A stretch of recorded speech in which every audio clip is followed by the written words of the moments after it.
You're now listening to Sound Talent Media. Check out more shows at soundtalentmedia.com. Hey, what's up, everyone? I'm Matt McGackie, the vocalist of Cryptopsy and the host of the Vox and Hops Metal Podcast, where I sit down with fellow metal musicians. We talk all about their lives and music while sharing killer craft beers. If you've ever wanted to sneak backstage and share a beer with one of your favorite musicians, well, Vox and Hops is the podcast for you. This week on the podcast, I dropped a killer episode with Kelly Schaefer of Atheist. There is this episode and over 440 other ones to help you enjoy life, metal, and craft beer. So what are you waiting for? It's time to become a Vox and Hops head. Cheers! Hello, everyone. Welcome to today's episode. I know I say this every week, but seriously, thank you so much for tuning in. We've got a really good episode for you this week.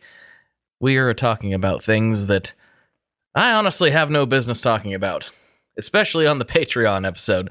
But I was educated, and it was a really fun conversation. So I guess a good plug for the top of this episode is if you like the show and you'd like to get extra content, just remember you can go to patreon.com/tonemob, where for $5 a month, you can get extra episodes streamed to your ears every week. Huge shout out to the patrons who are all contributing, and, you know, honestly, it means the world, and it's kind of insane that so many of you would be down to do that. So thank you to the patrons, but also, you know, thank you to everyone who just listens.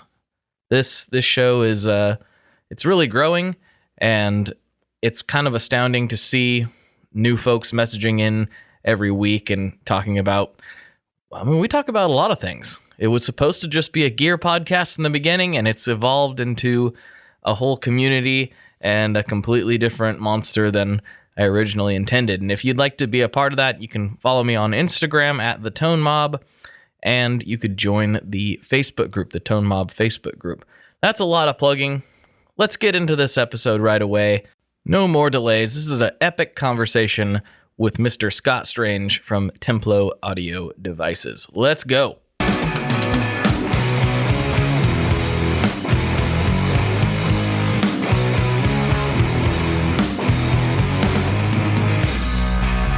Hello, everyone. Welcome to another episode of the Tone Mob Podcast, the show about guitar stuff, occasionally, sometimes. I'm your host, Blake Weiland, and with me today, I have Scott Strange from Templo Audio Devices. What's going on, dude? Howdy. Well, I just woke up. We have a late schedule here. Yeah. What part of the world are you in? I'm on the Pacific coast of Canada. Okay, so you're just up a little ways from me. Yeah. Cool. So we were talking, you know, off the air about Instagram and blah blah blah, all kinds of other stuff, and we can get into all that stuff when we chat here a little bit further. But you know, you make some interesting stuff. You make some things that I haven't seen publicly available. And that's always a tough thing to do in the guitar space. At times it feels like everything's been done, or people are only interested in classic interpretations of, you know, I want your take on a tone bender. But you haven't really done that. You've forged your own path. So I'd be really curious to hear, you know, what got you started playing guitar in the first place, and then now running this company. Yeah, that's a good question. I feel like that's kind of always been my strategy. Even in like my previous interest was like, I could compete with everything else that's out there, or I could go, hey, look over here, nobody's doing this. And then I'm kind of the best at this thing that nobody's doing, you know, like find the thing where there's a lot of room to kind of, to do my own thing, I guess. Which is kind of, you know, it's like a cheat code, if you will, you know, it's a little bit easier, but at the same time, it's also difficult because there's the challenges of forging that own path.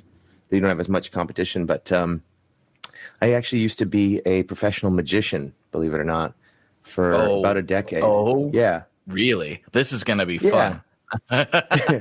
Well, I don't tend to get into it because then the next thing somebody's like, show me a trick. But yeah, I did that for a long time. Like I started when I was like 10 and went till 23. And I won like second place in the Canadian Championships. There was like contests and all this stuff. And I was like inventing tricks was a big thing. I'd like write for other magicians and come up with stuff. And And again, in that field, I went, what's nobody doing? Where's there room to kind of explore? And yeah, so it just kind of evolves that way. And same with music. I didn't set out to go, I want to find a hole in the market. I went, what do I need? And then I made it for myself. And then I just used it. And then I'd run into people and go, look at this cool thing I got. And they'd say, where do I get one? Like, well, I guess I'd have to make you one, but I don't really have, the stuff. So eventually it kind of just turned into it naturally me going, hey, maybe instead of making one-offs of these out of like old I was making amps into suitcases with whatever speakers I would salvage, or, I do a lot of traveling. I spent after Magic, I quit Magic, and basically what happened, the transition into music was, I was a magician and I started venturing further and further from home and taking less and less stuff and realizing, hey, I can kind of just get by on my skills. I don't really need as much stability. And then I started kind of like, I went to another city and I lived there for a bit. And then I kind of came home and was staying with a friend and working for him. And he was just paying me to write stuff for his show. And I said, you know what, I'm going to hitchhike across the country and then down to Vegas. And I'm just going to see if I can make it doing magic there. And I called up a friend who I kind of barely knew him at the time. But I thought like, who would be the one person who would make this journey? Like, who could handle this? And I knew this guy and I said, hey, you want to come travel across the country with me? And he said, sure, give me 2 weeks to quit my band and my job and we'll go. And he was a musician. Wow. Yeah. And he's like, sure. And you barely knew each other. Yeah, we knew each other like through a friend and we kind of hung out a few times, but I just knew kind of his character. And I was like, this guy can handle, I was in Boy Scouts a lot too. And like, so I wasn't worried about me. I always kind of was resourceful. So I was like, let's do this. And we ended up crossing the country. It was quite a learning experience. And then we ended up on the west coast of Canada. We were in like the east coast, and we crossed the country. And then he stayed there where we got to like this hippie surfer town. He stayed there, and I loved traveling. So I just kept going. And I went for a decade after that, just kind of living in a backpack and making weird stuff. But basically we crossed the country. And at one point I just remember this moment where he was playing guitar and I was like clapping along and we were just all having a great time on a train. And I was like, man, I want that. Like, magic is fun and I can get a specific reaction from people like wonder and amazement and shock. But there's something about music that allows you to express a different aspect of yourself that I'm not kind of reaching with the art form I have right now. So I was like, I'm going to do that. So he said, and I played a bit of guitar like in school, and I think I'd bought like a Les Paul knockoff at some point, tried a little bit and then sold it. But he said, go buy the cheapest guitar you can get and just learn theory for a year and come back. This was my buddy I traveled with.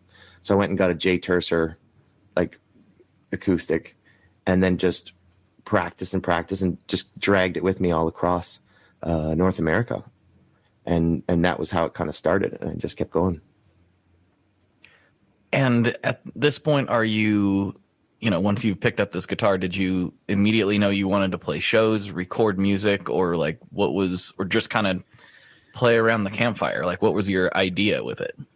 Yeah, that's the thing. I don't think, I noticed, I was very lucky in magic that I think at one point when I was very young, I said to my parents, I said, would you be upset if I just stopped doing this? I know you guys put a lot of energy into this and money and all this stuff. Would you guys be mad if I just like change my mind? And they're like, no, it's just enjoy it. And so I was kind of lucky like that path kind of happened that way, where I think when you're young and you do something and it becomes your identity, like if you're the music guy or, the car guy or whatever, there's this pressure to kind of turn it into something, to have something to show for it. And so I was lucky that I came into music later and it was just purely for enjoyment. So I didn't feel like I had to make a record or be a character or do shows or anything. I just got to play music and have fun with it. So, I mean, to this day, I don't have any albums or anything, but I've played tons of stages and had bands and all kinds of stuff, but it was just for the love of it. Yeah, that's an interesting thing that you brought up. There is a certain pressure once you find yourself being, it's funny you brought up cars and music, because that was me. I was the car and music guy. And in my mind, I knew I wasn't going to, I've said this a million times on the show, but I know that I'm not like I'm not tough enough for that touring rock and roll lifestyle. As cool as some aspects of as that may be, I just don't have the fortitude for it.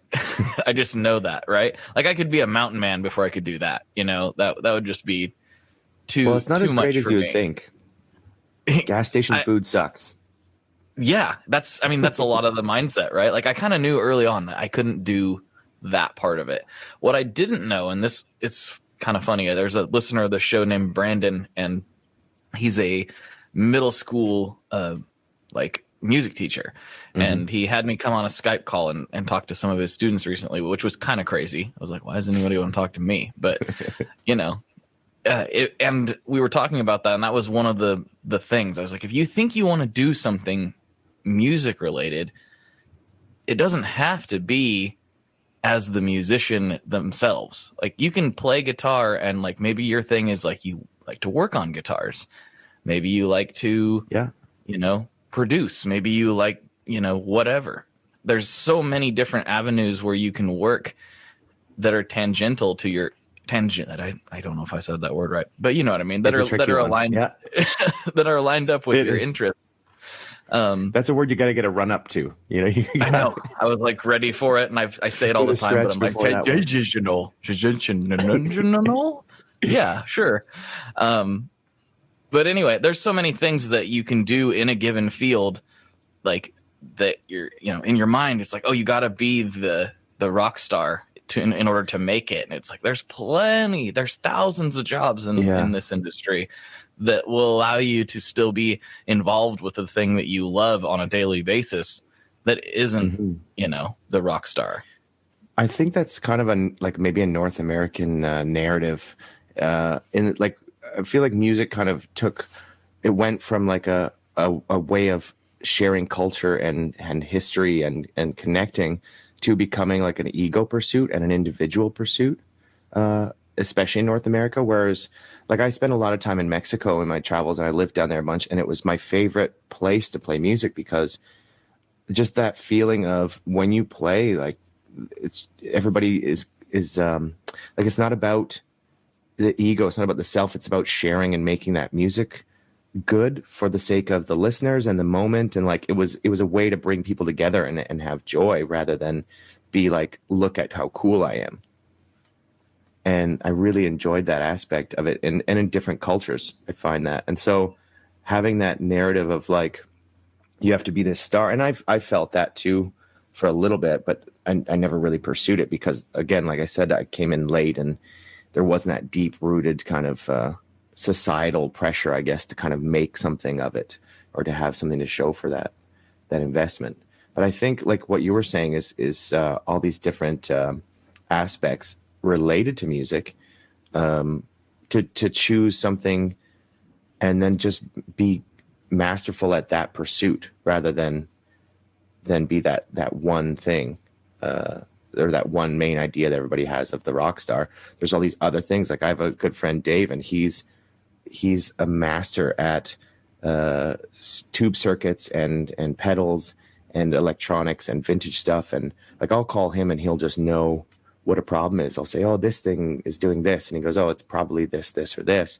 And he's just a wealth of information on those things. And that's his mastery. Like, and that's where he gets his joy from. So, he could, and then we always have that conversation of like, oh, we should be recording. Like we should be making music with this stuff we're building. And I'm more in that field a bit more where I build a lot, but I also want to play a lot. And for me, the building is an ends to a means.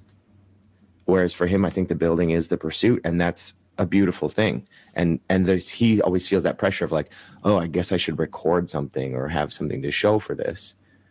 But the items he builds are the things he has to show for it. Yeah, I mean, I certainly have felt that pressure in the last, 4 to 6 months. So much so that I did release a record. I just released it yesterday, actually. Oh, congratulations. Thank you. What's it called? Thank you. So it's called Tom, Do You Have Anything Sharp on You?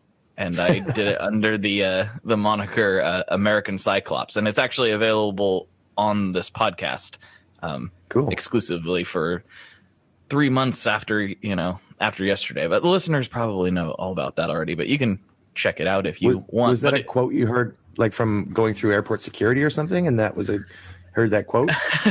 So I don't think I've actually talked about this publicly. There's a text chat that goes along with this podcast where listeners text me and I text them things back and forth, and it's kind of a weird thing, but it's a lot of fun. So they know this story, but on this record, I did a lot of field recordings. Mm-hmm. And so there's a lot of, there's trains and cars and things like that. But one of the recordings I've got, I just so happened to be on the other side of a hedge while someone was getting arrested. And I don't know what the situation was. I couldn't see the person or the officer. I just could tell what was going on by the sound. And so I just recorded it really fast. And it's actually on the record. You can hear the officer say, "Tom, do you have anything sharp on you?" And I weaved it into the story that I had in my mind when I made the record. So that's why it's called that. Nice. But and I don't remember what I was talking about. Ask, how did I even get there? I don't know. We just kind of wandered down an alleyway and here we are. Cool. What were you going to say? I was just going to say, like, and what was the pressure? Like we were talking about that pressure, and you released an album. And does that have to do with kind of the changing times right now and having maybe a different income? Because I know a lot of people are switching, because they can't do shows. So people are leaning more into recording and writing right now, or what was the impetus to release that record? Well, I had so many guests on, especially late last year, where the subject would turn to being able to create and be creative and work in this space. And I looked around me, and I'm so spoiled. I am one of the most incredibly spoiled humans on the planet. I have my own studio space that's separate from my house that I can go out, that's pretty soundproof, and I could jam until 1 a.m. if I so chose to, and in the middle of town, and no one's gonna care. And also like a gross amount of gear. Like I'm a gear hoarder, and I have been doing it for a long time, and I have all of this gear, right? And between some guests being really inspiring, like, and explaining their process, and me realizing that like I could do more than just pedal demos. Right. Like I like pedal demos. I love pedal demos, and they're super cool and super important to help people make decisions about things they want to buy. But they're not from your soul. They're not generally from your soul at all. And I just realized that I wanted to do music just to do music. I wanted to create something. I wanted to create music for music's sake. I didn't want to do it for any other reason. And I made it a goal, again, with my text chat people. I was like, I'm going to have a record out by February 28th. I originally said an EP. And it kind of spiraled out of control. And things just started kind of pouring out. And I had all these different ideas I wanted to explore. And it ended up being a little bit longer. And I ended up having all the music done before that date, but I didn't get to release it until yesterday, which was March 9th. So I was a little bit behind schedule, but the pressure came from like A, being inspired, but also B, I've said this on the podcast before, like 14-year-old me would like absolutely be livid that I have all this access. Yeah, I have all this access to all this amazing stuff, and I'm just noodling by myself in the middle of the night. Like, no, that's not cool. You got to put this stuff to use. And so I really put it to use. I really went crazy. Yeah, so like seizing, like being in the moment and using the time that you have and the equipment to do something with yourself, I'm in that same position right now because I've been traveling for a decade, and now I have the largest amount of gear I've ever had, and I have everything I would need to record professionally. I just built a vintage tube compressor. I have a really good interface, really good microphones. I'm building ribbon microphones. I have a full, like a jam space fully set up, and I'm in the middle of nowhere, so I can play at any time. Right now, I was saying there's construction in the lot next door, but after business hours, it's dead quiet here. So yeah, I have that same feeling, and I'm thinking, I'm starting to work on a record as well, just to first have something for myself. And I think what you were talking about, where your friend is feeling pressured. Like, I think that can be a good thing, because more music is always a good thing. But I don't think you should feel pressured in the way that you're like obligated. I think it should be a good feeling. Be like, man, you should be inspired and not forced. I think that that's the mindset like a to go nagging with. feeling. You should do more push-ups or something, and instead of just letting that make you feel more depressed, you should use it as motivation, and that's just turning it into a positive. Definitely. Well, I feel like there's a side of the story that we segued away from, and that is like your company. How did you start making stuff? How did you start having? I'll let you tell the story, because you have one particular thing that you are really known for, but you have other stuff too. So let's weave the whole tale together. Yeah, I mean, do you want me to start at birth, or like when I started like just tinkering, or when this company started? When did you like make something and think, I think I can make a business out of this? Well, my focus was never, let's make a business. I'm not a businessman. I'm a terrible businessman, because I just want everybody to have everything. So what I would do is travel around, and I was usually in a backpack, but in the later years of traveling, I started having a vehicle of some kind. I'd get a little truck or something, and then I'd build a little house on the back, and then just kind of tour across Canada mostly. I did the States a few times. And I'd just drive around and collect weird stuff, thrift stores and garage sales and junkyards. And, when you're out in the world, you run into all kinds of things. Like I found some crazy stuff, like an old tube amp in an old barn that my friend brought me to in the middle of the woods. I'm like, hey, you can have this, and so I'd run into all this stuff, and I would repurpose it, like fix it up or turn it into something else. I'd make like pedals out of like a fire alarm pole or something like that, and just would tinker with all that stuff. So, and then I would kind of give it away or just sell it for whatever I needed to keep going, for a meal or something, or trade it for something cool, or send it to my friend Dave, who is the more technically able. Our skills kind of overlap, but he was way stronger, and because that was his thing, like since he was young, was circuits, and mine's more like mechanical and physically building stuff. But yeah, so it was just that kind of nature of like me making things because it was fun. And then I needed a battery amp because I traveled. I took that J Tercer originally, and I went to see Dave in the early days of our friendship, and I put a pickup in it. And then I ended up building actually one of those little Fender 9-volt battery amps, the little belt clip ones. I built one of those into the actual acoustic guitar, which was ridiculous. There was like animal fur used as padding and all kinds of leather and bolts and stuff. But so because that was the genesis of it. It's like, okay, I want to play electric because I want to play pedals. I want to make effects. And as I started kind of broadening like my palette of sonic colors, I was like, well, I can't go back to just strumming an acoustic on the street corner. I mean, I did up and down, like back and forth a few times over the years, but it was always back to, I'd like to be amplified, and I'd like to use pedals, because Dave was very much an analog pedal guy. So I was always like, I had my individual pedals rather than like one of those multi effects, which, those are useful as well, but I went down that path. And so I ended up building, a version of that 9-volt battery amp into like a little lunchbox.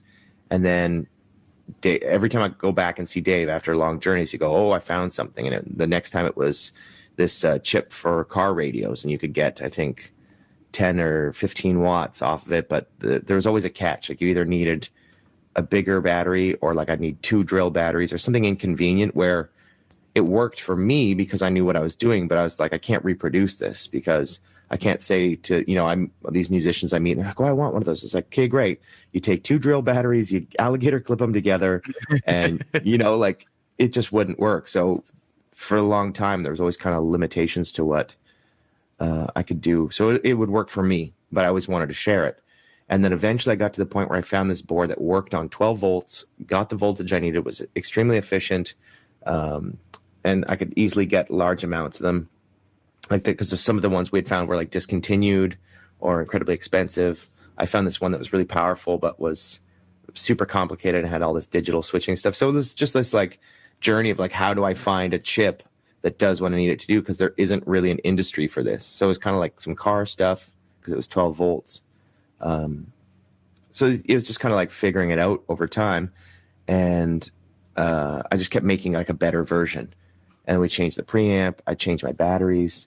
I changed the speaker.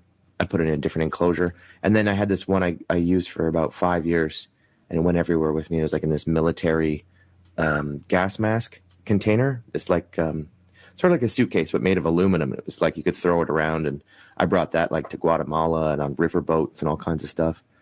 And then I remember one time I was on a rooftop in Mexico with my band, and my buddy had a battery amp as well that was from Argentina, which was like, it was a hilarious thing too, but it was louder than mine.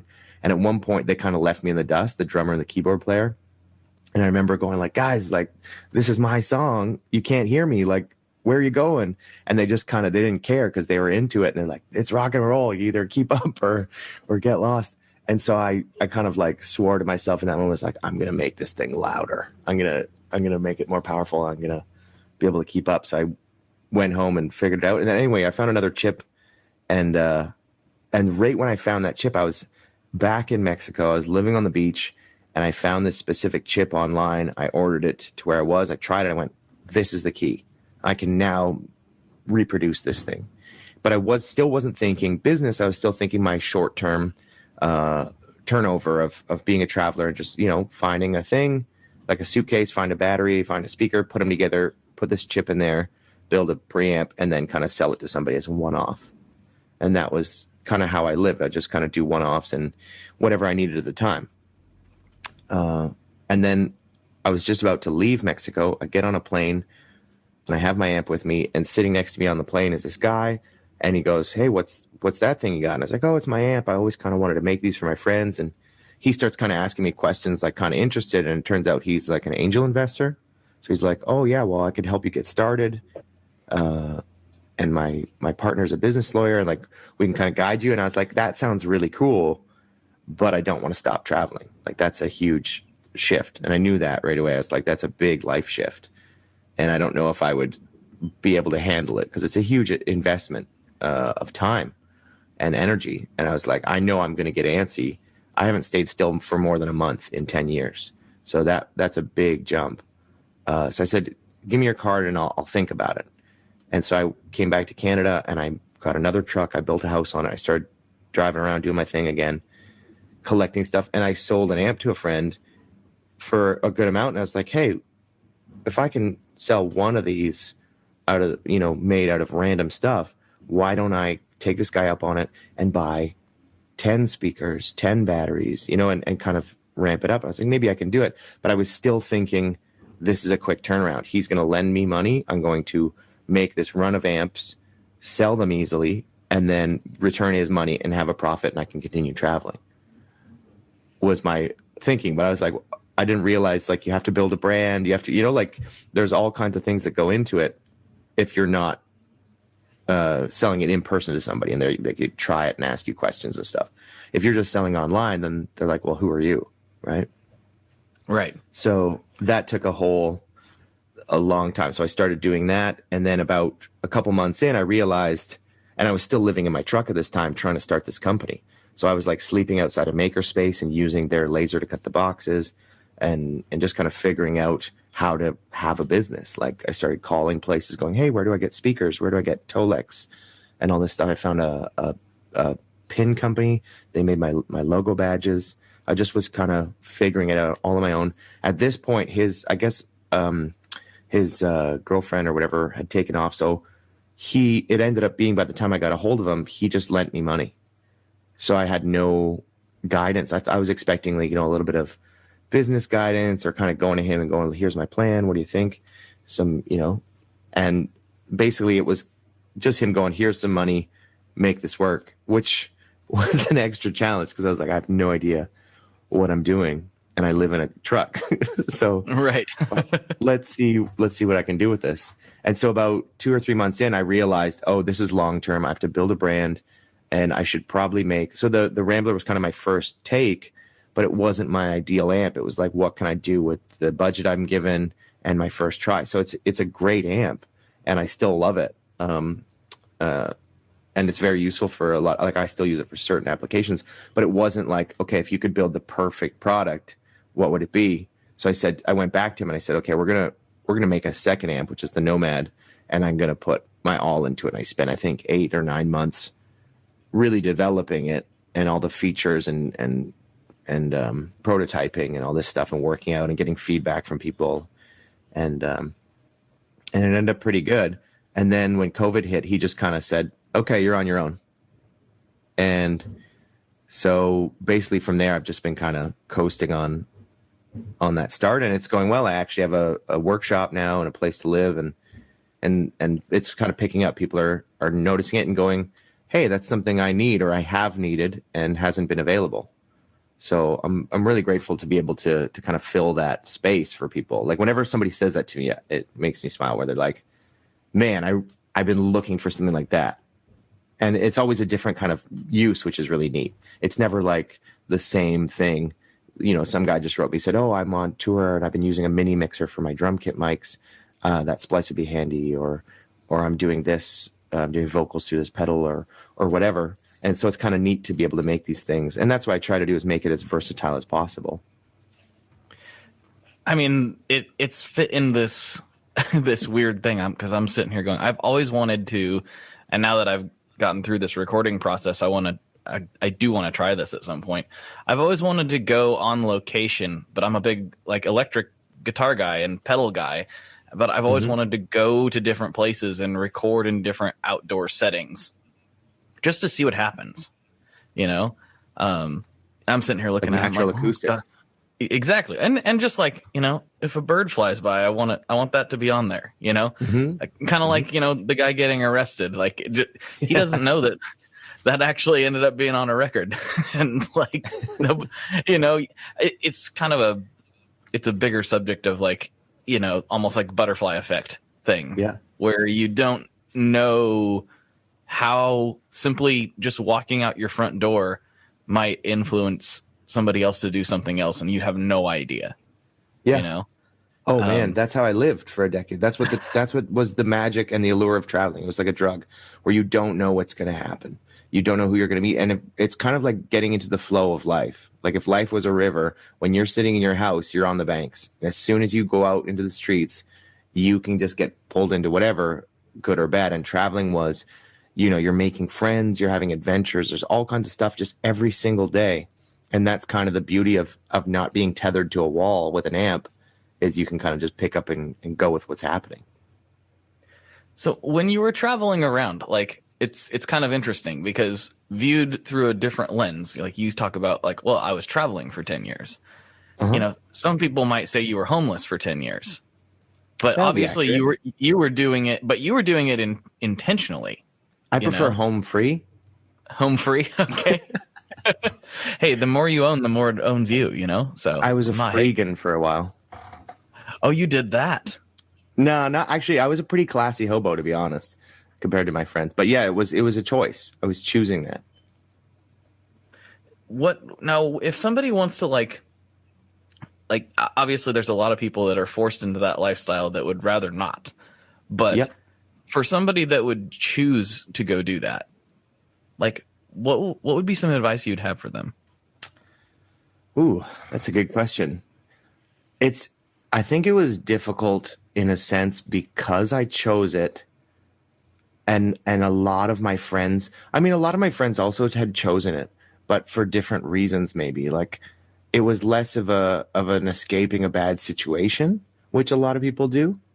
And which is completely understandable. I mean, would you rather, you know, be in a really bad situation or have no employment or have an addiction or an abusive home scenario and just stay there, or just go out and see what else is out there? And so it is a good option in a lot of ways. But I think having that mindset of like, I want to be here was really helpful, because whenever there were hardships, which, you know, are frequent when you're kind of exposed to the elements and just kind of living day to day, you keep in mind that it's your choice. And so you can then frame them as things that are honing you, that are making you more resilient or stronger. And And always used to say that like the road would teach me lessons. And I mean, you can frame it however you want. It was just a way of using an esoteric idea to frame the ideas that these concepts you would learn, or this wisdom you would gather if you kind of paid attention. So for example, standing on the side of the road and hitchhiking. I did lots of hitchhiking. I think I've crossed Canada maybe 12 times. I've hitchhiked like the whole outline and like the outer border of the States. And so you spend a lot of time on the side of the road with your hand out, and sometimes you just go, damn it, I'm annoyed. Why is nobody picking me up? Somebody should pick me up faster. I've been waiting forever. And then that goes away eventually. You stop feeling this entitlement or this impatience, and then you go, I'm just here. Like this, I'm alive right now and here, and it's really nice out. I have nowhere to be. I don't have any responsibilities or pressures. I'm just alive. And that's one of the greatest thrills of hitchhiking. Once you kind of relax that stress that we always get from like normal life, I guess, it's really beautiful when you kind of go, oh, I'm here now. So I'd be driving and going, oh, I got to get somewhere or be here.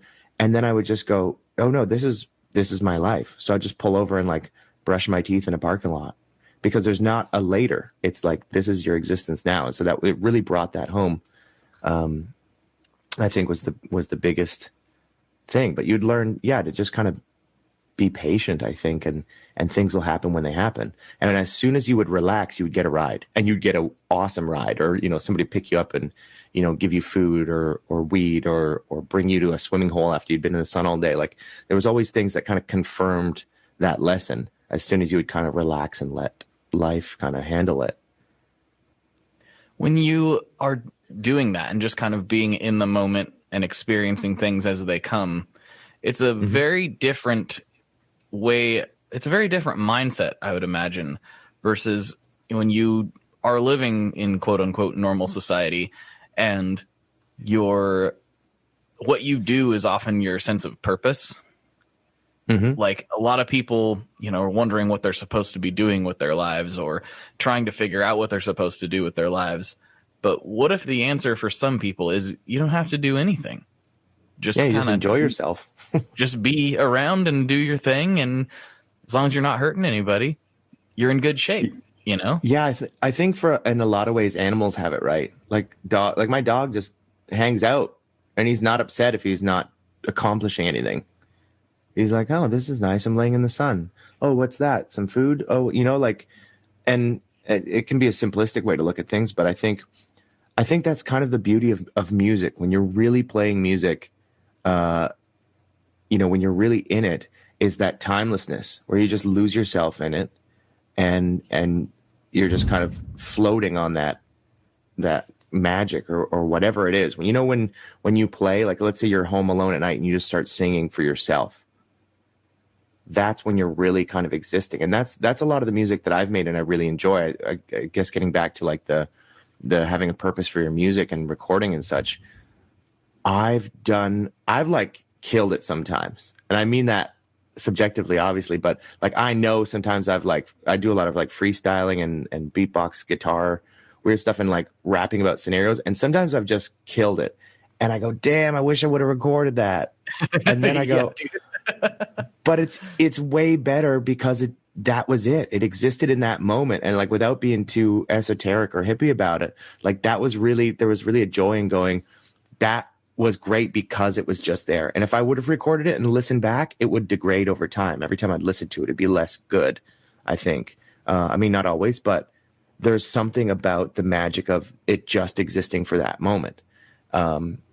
And so I've had lots of those moments where I go, that's way better. I'd much rather have all these special moments that were with specific people in specific times and places than have like a record. I mean, that's what records are, is kind of a recording of that time and space you're in.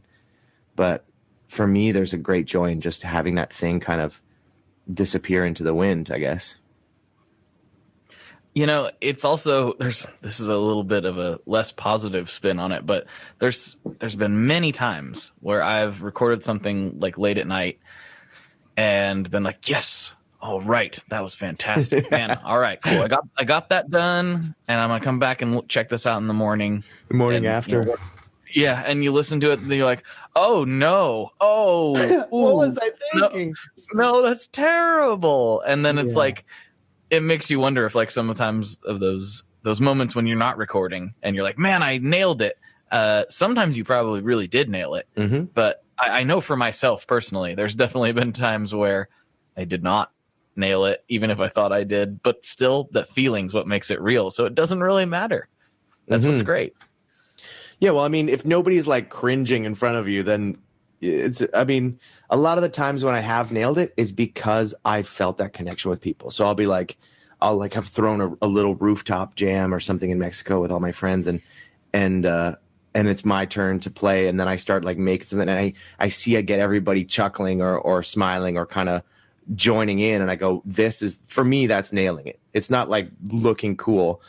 I mean, I enjoy stringing together a really good rhyme, but for me, that nailing it is when I get the people hooked and they go, oh, I'm having fun, I'm enjoying this. And there's that moment where we're not thinking about like, oh, that guy's cooler than me, or this guy stole my girlfriend, or what, like there's no separation between us. There's nothing separating us in those moments. And that for me is, I think, the nailing it more so than like sounding like a professional or like, Celine Dion. You guys have her down there? Do we have Celine Dion? You can keep her. I feel like we've acquired Celine Dion at this point. Yeah, anytime a big boat sinks and you need a theme, you call her. That's right. I mean, that's a pretty good Canadian export, if you ask me. I'm not somebody that sits down and listens to Celine Dion all the time, but you can't deny the pipes, man. They're there. No, she's a legend. Yep. We keep all the good stuff to ourselves, though. No, you don't. I've had Ariel Posen on this show. He gets around. Yep. That dude's killing it. He's Canadian. Yeah, he is. Yeah, definitely. My apologies, Ariel. He's from Winnipeg, I think. I believe. Oh, okay. Winnipeg's got some awesome music. I think because it's such a terrible place. I mean, like it's a bleak place. Everybody who's from there loves and hates it. That sounds about like what I remember Ariel saying. That sounds about right. Yeah. Yeah, it's got a very rough winter, and it's a very strange place. It's like driving through like Cold War era Eastern Europe or something. Like I've been there quite a few times. My brother used to play hockey for their NHL team there, and so I spent some time there, and it's a place. It exists. I'm not gonna go down as the guy who trashed Winnipeg for 20 minutes on your podcast, but it's an interesting place. But they had some great bands come out of there. One of my favorites was Propagandy, who was a really good punk band. And then their softer incarnation, I think a couple of their members made Weaker Thans. I did not realize that connection was there. Oh, yeah, I like both of those bands. Yeah, they're similar members and from Winnipeg. Okay. And they have a song called "I Hate Winnipeg." So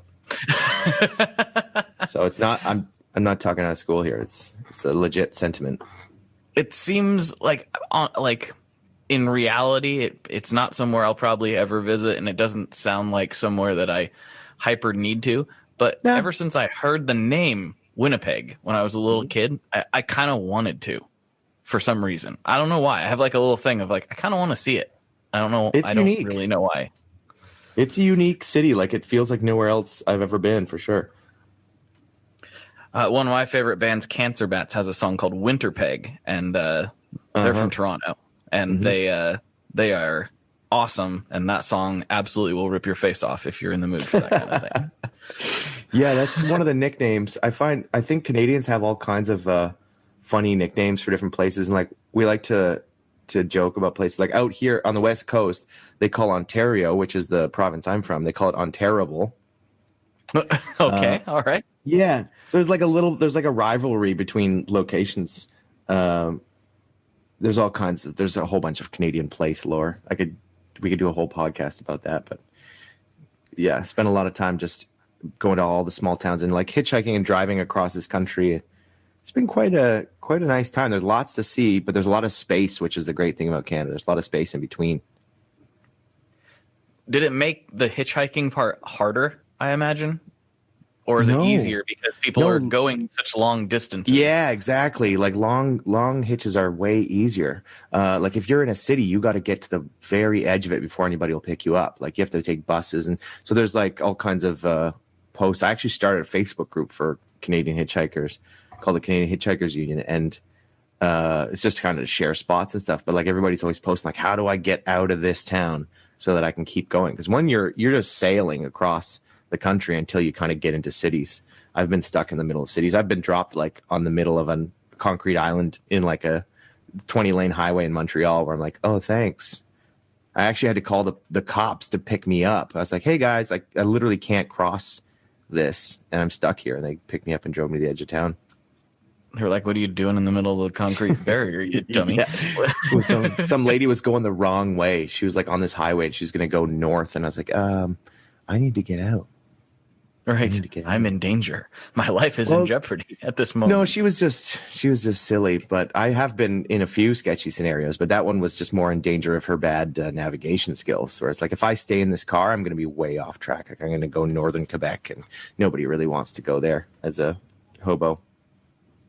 It seems cold. There's a surprising misconception about Canada. It's very cold, but only for part of the year, and then the rest of the year it's great.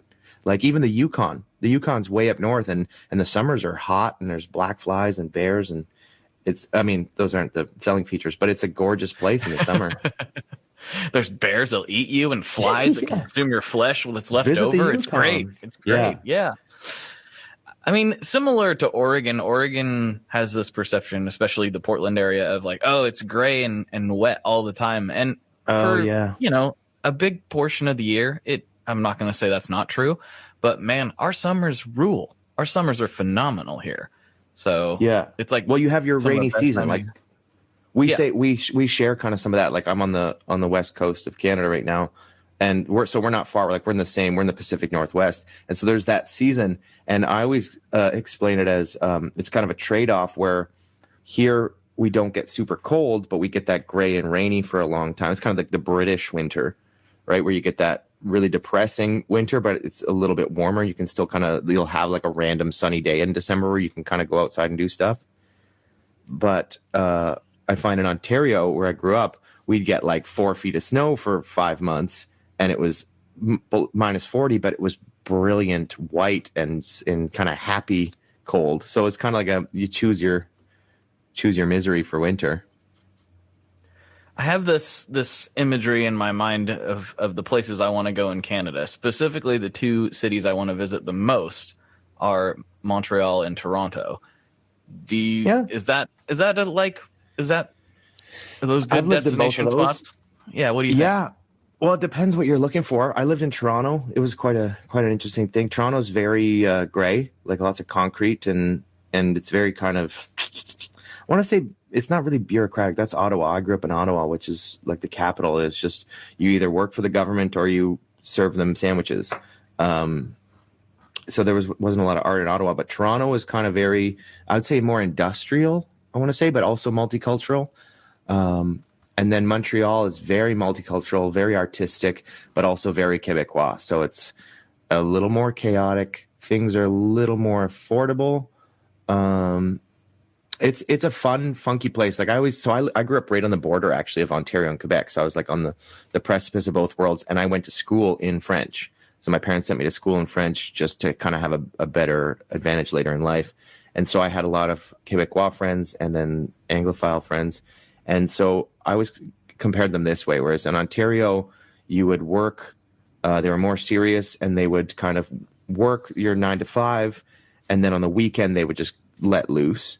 Whereas I found in Quebec, they would kind of, they'd have that wine with dinner, and it was more this like, they didn't need to have that big blowout at the end of the week. Kind of, they were always just having, they worked less hours. I think they made a little less money, but things were more affordable, and so they kind of had more enjoyment of life, which is more of a European idea. Whereas Ontario was more British influenced, I find, and more kind of about accomplishment and structure. And it's a loose analogy, but I just kind of that feeling of like Quebec was a little more enjoy your life. They did more like ATV and snowboarding and all kinds of wild stuff. And then Ontario was a little more demure, I guess. But Toronto's okay. Toronto's good. I'm not going to hate on Toronto. Montreal was a lot of fun.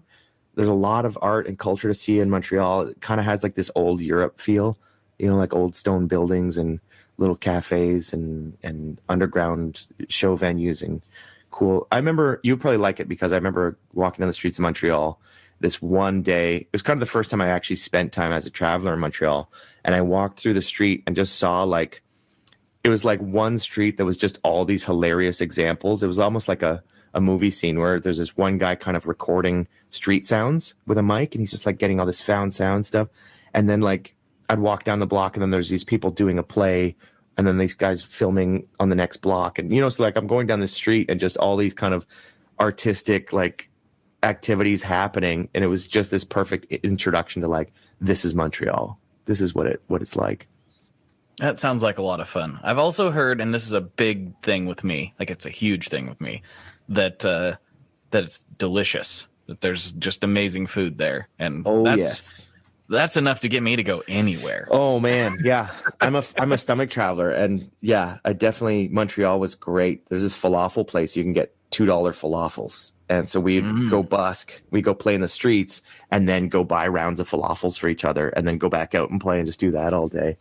And shawarma is a huge thing. I don't know if you've had shawarma, but it's incredible. And in that region specifically, like out here, I don't get good shawarma. That's one thing I miss.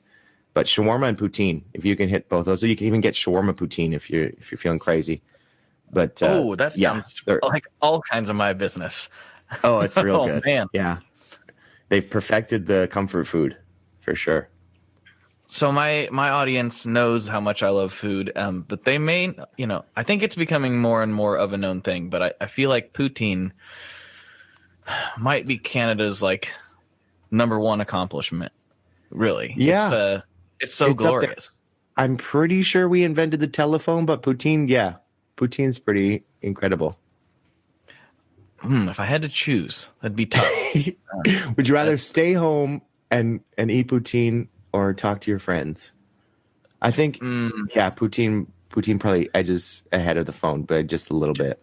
Just a little bit. Maybe can you explain poutine for all of the largely U.S.-based people down here that are listening to this right now? Yeah, okay. So poutine is, in essence, French fries, gravy, and cheese curds. However, it's more than the sum of its parts. You have to do the fries right. You have to get the right gravy, and you have to get the right cheese curds. Anything else is not poutine. So if you just shred cheese on French, like I grew up and we tried making it at home when I was younger. My parents are not from Quebec, and they would like shred cheese and then just kind of like canned gravy. And I was like, this is not poutine. And then I'd go to school and we'd go to like the ski hills in Quebec, and we'd get ski hill poutine, which is by far the best. Or the little shacks on the side of the road in a small town in rural Quebec is the best. But you have to get the cheese curds, and they kind of squeak when you chew them. Mm-hmm. Like they're like a rubbery kind of thing. Oh, man. And then, there's different kinds of gravy depending. But, it's a whole art form. And then these kind of chains opened up, and now you can get like smoked meat poutine, like Montreal smoked meat, which is like a kind of like a pastrami, I guess. And those are insane. They do an Italian poutine, which is like they replace the gravy with tomato sauce. I don't consider that to be real poutine. That's a whole other thing. But it might be good, but that sounds like it's something else. That's something else altogether. Yeah. But I've even had like 5-star poutine where it was like a peppercorn gravy and like lobster in it.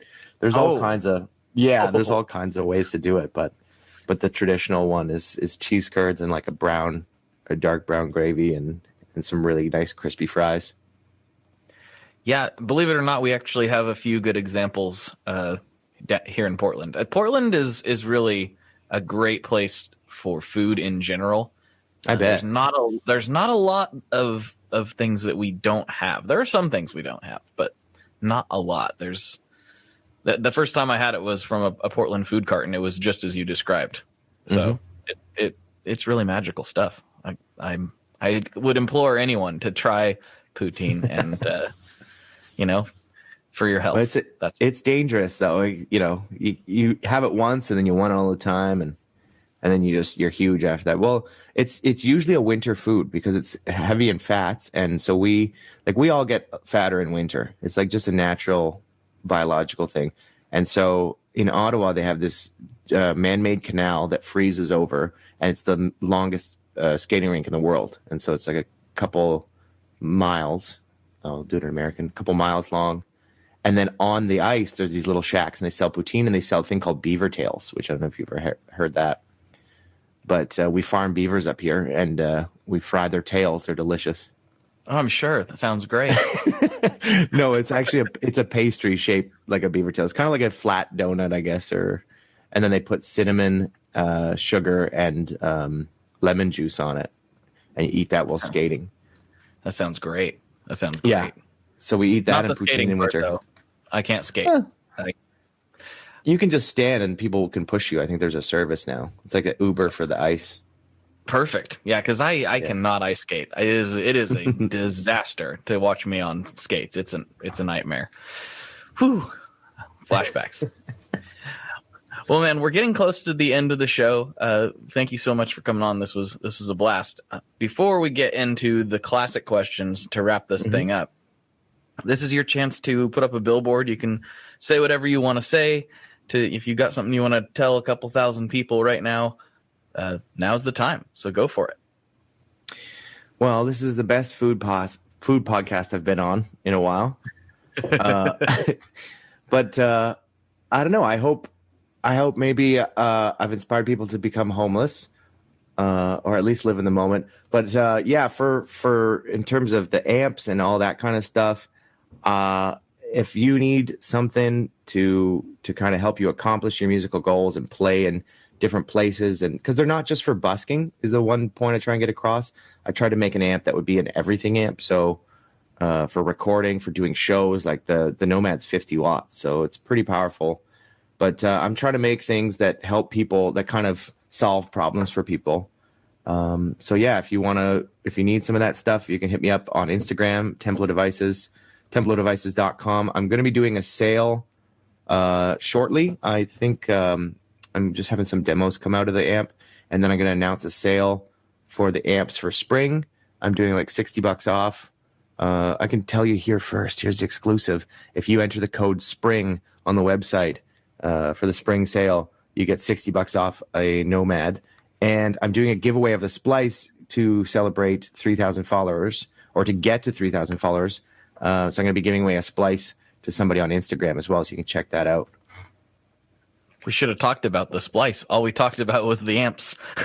Yeah, splice is cool. It solves some problems, But all the info's on my Instagram. There's videos, and it's pretty straightforward. But I also put kind of the instruction sheet on there, so it kind of breaks down exactly what it does. But it was just, again, born out of the necessity of traveling and having one amp and needing to sing and play through the same amp. So it just makes it possible to sing with a proper XLR and EQ on the mic, and then run it through your pedals or your looper, and then go into your amp. But you can also kind of use it for a whole bunch of other things. It's quite versatile. Perfect. That's a good, concise way of describing it. I was going to be like, it's a thing, and here's all the things it does. But well, yeah, if you get kind of bogged down in all the side features, but the main purpose of Splice is just to be able to sing and play guitar through the same amp, through one input, and have it sound good, to properly splice your vocals into your guitar line. Perfect. All right, man. Here come the classic questions. Here we go. First one. What is your favorite Boss pedal? Ooh, that's a tough one. I'm going to have to say a toss-up between the equalizer pedal, because it's been super handy for me, and the attack decay or slow, what's it called? Slow gear? It's like an attack release pedal. Yeah, the slow gear. Yeah. I'd say slow gear or the equalizer. If you got to pick one, go for it. The EQ. EQ beating out the slow gear. Man, I didn't see that coming. Well, as a traveler, I only carry the most essential things, and one of those would be useful in a lot of situations. The slow gear is a lot of fun, but I could do that with the volume now if I had to. Like, I'm always thinking minimalistically as a traveler. Okay. All right. The EQ. Was that the GE7? I can't remember the number. Yeah. Cool. They're gonna go up. Their price is gonna go up on eBay now. Just watch.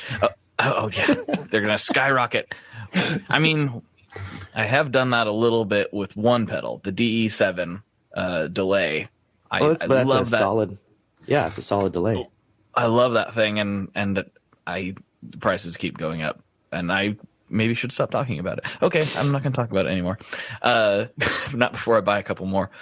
Anyway, last question, and this may surprise you, but probably not based on how we wrapped up the conversation earlier.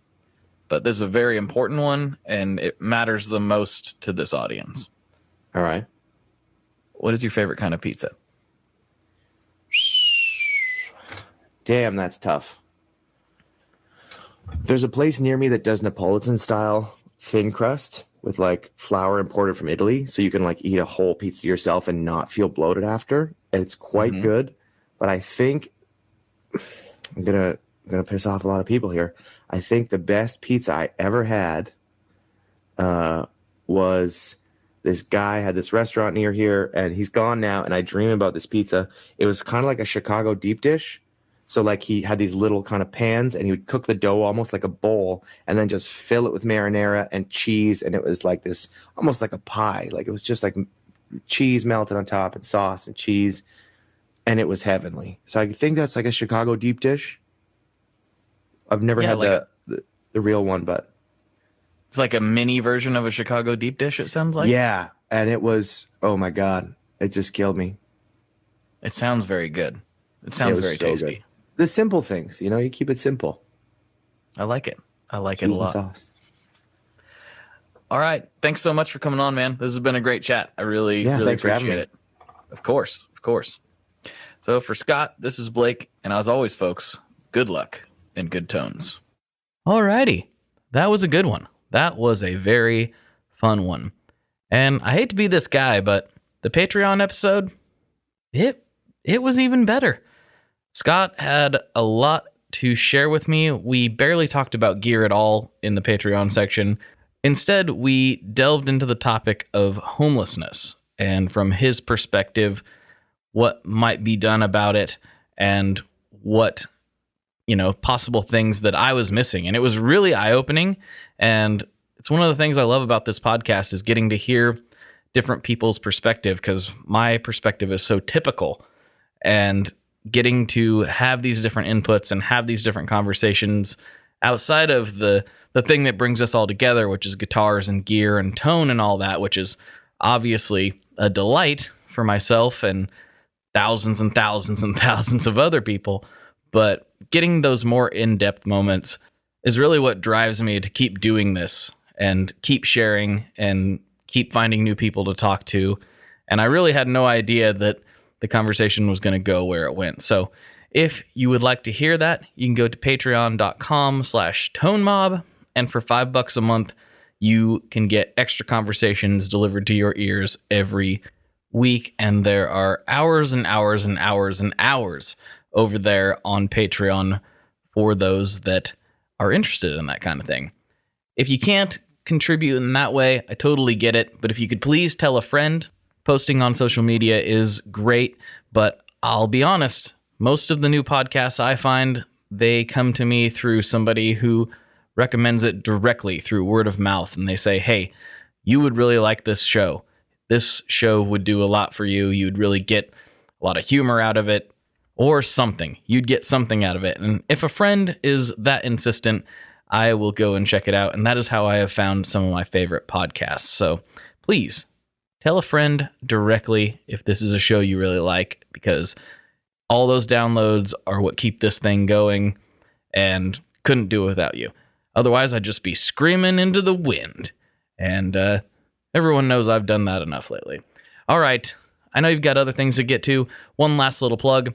If you have not had a chance yet to check out my record, it's available exclusively on this podcast stream. The record is called Tom, Do You Have Anything Sharp on You? And that is the title of the podcast episode. I perform under the name American Cyclops, and it will be available exclusively through the podcast for a few more months. And we're working on some other stuff. Well, by we, I mean me most of the time. I'm working on some other stuff related to it, maybe vinyl. And yeah, if you could check that out and shoot me a message and let me know what you think about it, that would be great. Okay, I think that's enough for this week. Goodbye, folks. One last thing before we totally sign off here, I just want to remind you that if you do any shopping at Stringjoy, that's Stringjoy guitar strings made in Nashville, that will help me out as well. As I've said for years, I'm heavily involved in that company, and I really do think they're making the best products on the market.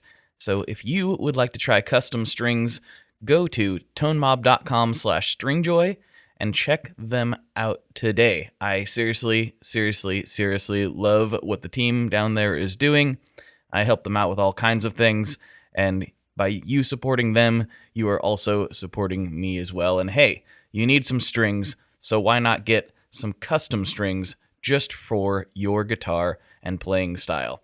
Again, the link for that is tonemob.com/stringjoy, and that will take you right to their website, and you can do all your shopping through there, and that will help everyone involved out. So thank you very much. Talk to you next time. We are brought to you by the wonderful folks at Gun Street Wiring Shop. Yes, Gun Street Wiring Shop. I've talked about them before. I used to say based out of Bend, Oregon, but guess what? Sean moved to my neck of the woods. Sean's in Portland. Sean is awesome and has helped me with a bunch of stuff lately. And if you have wiring needs for your guitar, he can help you too. If you want to get weird with it, he can get weird. If you just need to spruce things up a little bit, there's your guy. He takes all the guesswork out of doing your guitar wiring, and he makes it simple, and his customer service is top-notch, and I can't say enough good things about Gun Street as a company.